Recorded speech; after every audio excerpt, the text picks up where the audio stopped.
ISKCON headquarter Sridham মায়াপুরে শ্রী চৈতন্য মহাপ্রভুর 539তম শুভ আবির্ভাব উপলক্ষে 10ই ফেব্রুয়ারি থেকে 16ই মার্চ পর্যন্ত এই 35 দিন ব্যাপী বিভিন্ন অনুষ্ঠানাদির আয়োজন করা হয়েছে। পৃথিবীর 100 দেশ থেকে 5000 বিদেশি ভক্তবৃন্দ সমেত লক্ষাধিক ভক্তবৃন্দ শ্রীধাম মায়াপুরে এসেছেন। শ্রী চৈতন্য মহাপ্রভুর এই আবির্ভাব উপলক্ষে জাতি ধর্ম বর্ণ নির্বিশেষে সমস্ত মানুষ এখানে অংশগ্রহণ করতে পারবেন। আজকে শুরু হলো শ্রী চৈতন্য মহাপ্রভুর স্মৃতি বিজড়িত বিভিন্ন স্থান, তার নবদ্বীপ মণ্ডল পরিক্রমা 7 দিন ব্যাপী এটা চলবে, 2 তারিখ থেকে 8 তারিখ পর্যন্ত, এবং 9ই মার্চ মহামিলন হবে।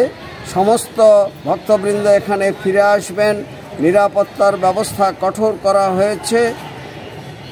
এই শ্রী চৈতন্য মহাপ্রভু যে বলেছিলেন, পৃথিবীতে আছে যত নগরাদি গ্রাম, সর্বত্র প্রচারিত হইবে মোর নাম। আজকে শ্রীধাম মায়াপুর মিনি ওয়ার্ল্ডে পরিণত হয়েছে এবং এখানে বৈচিত্র্যের মধ্যে ঐক্য পরিলক্ষিত হচ্ছে। সমস্ত বিশ্বব্যাপী হরে কৃষ্ণ আন্দোলন ছড়িয়ে দেওয়ার জন্য এবং বিশ্ব ভ্রাতৃত্ববোধ জাগরণের জন্য এবং বসুধৈব কুটুম্বকম এই প্রচেষ্টাকে সফল করার জন্য আমাদের এই প্রয়াস।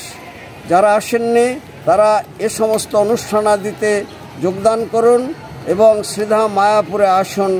সকলকে আসার জন্য সাদর আমন্ত্রণ জানাই। রসিক গৌরাঙ্গ দাস, ইসকন মায়াপুর, জনসংযোগ আধিকারিক, নদিয়া।